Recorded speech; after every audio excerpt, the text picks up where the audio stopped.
अस्सलाम वालेकुम भरा, कितना था भरा? वालेकुम सलाम भाई, मैं इधर हैदराबाद का रहने वाला हूँ। हैदराबाद क्या करें नहीं? मैं इधर आया हूँ, घूमने फिरने आया हूँ।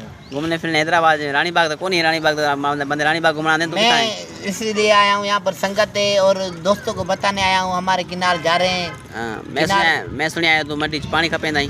ये भी गाल सही है, मैं पानी भी खपाना पर क्या है तो कुछ पानी का बहाना है। असां सिंधी सिंध आज़ाद घुरंदे पियूं। पानी खपे नहीं, केनाल बंद थी तो पानी किथों असी तू तेरा?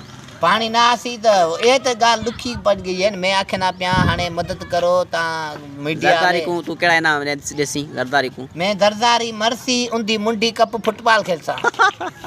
मेरा ऐलान ए मैं दरदारी को आखिरी भी आख्या है तो असांजी बेनज़ीर को मारेस बिलावल खदड़ी जो घर च बैठा होंदा है मिशन जी पैदाश है। जैमल आया बेनज़ीर को मिशन ते गचा ओंकू मिशन जूस पिरांदी टट्टी भी मिशन धोंदी अज वो खदड़ा वरी वज़ीर आलम लगा पिया।